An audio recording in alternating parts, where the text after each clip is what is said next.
আগামী নির্বাচনে জনগণের রায়ে বাংলাদেশকে গণতান্ত্রিক ও কল্যাণ রাষ্ট্র হিসেবে গড়ে তোলা সম্ভব বলে মন্তব্য করেছেন বিএনপির ভারপ্রাপ্ত চেয়ারম্যান তারেক রহমান। শুক্রবার বিকেলে গুলশানে আয়োজিত এক বৈঠকে ভার্চুয়ালি যুক্ত হয়ে তিনি আরও বলেন, দীর্ঘ আন্দোলনেই ফ্যাসিবাদের পতন হয়েছে। এদিকে আরেক অনুষ্ঠানে নির্বাচন বিলম্বিত করার চেষ্টা চলছে বলে অভিযোগ করেছেন বিএনপি নেতারা।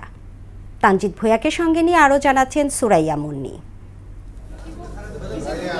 শুক্রবার বিকেলে গুলশানে বিএনপি চেয়ারপারসনের রাজনৈতিক কার্যালয়ে 12 দলীয় জোট এবং এলডিপি ও লেবার পার্টির নেতাদের সঙ্গে বিএনপির মতবিনিময় সভা অনুষ্ঠিত হয়। এতে দলের ভারপ্রাপ্ত চেয়ারম্যান তারেক রহমান বলেন, বিএনপির লক্ষ্য আগামী নির্বাচনে সকলের অংশগ্রহণের মাধ্যমে গণতন্ত্রের পক্ষে ঐক্যবদ্ধ থেকে একটি প্রকৃত গণতান্ত্রিক রাষ্ট্র প্রতিষ্ঠা করা।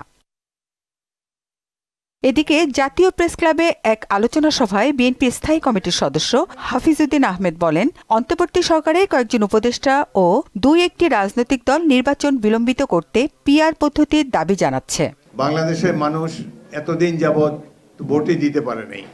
এখন যেহেতু ভোট দেওয়ার সময় এসেছে, একটা সুযোগ এসেছে, আমি মনে করি আগামী নির্বাচনটি যে পদ্ধতি চালু আছে, জনগণে ভোটাররা একজন ব্যক্তিকে বেছে নিতে পারে, সেই ভিত্তিতে নির্বাচন হওয়া উচিত। কিছু কিছু রাজনৈতিক দল তারা ইতিমধ্যে ধরে নিয়েছে যে নির্বাচনে তাদের জামানত বাজেয়াপ্ত হবে, তাদের পক্ষে নির্বাচিত হওয়া সম্ভব নয়।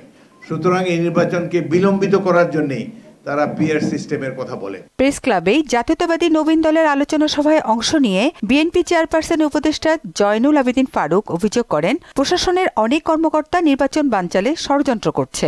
আপনাদের আমলে কারাবার নতুন করে এই নির্বাচনকে বানচাল করার ষড়যন্ত্রে লিপ্ত তাদের নাম আপনারা প্রকাশ করতে হবে। এ সময় নির্বাচনের সময়সীমা ঘোষণা করায় সরকারকে ধন্যবাদ জানান এই বিএনপির নেতা। হাসিনার সচিব এখনো বসে আছে আগামী নির্বাচনকে বানচাল করার। সুরাইয়া মুন্নি, মোহনা সংবাদ, ঢাকা।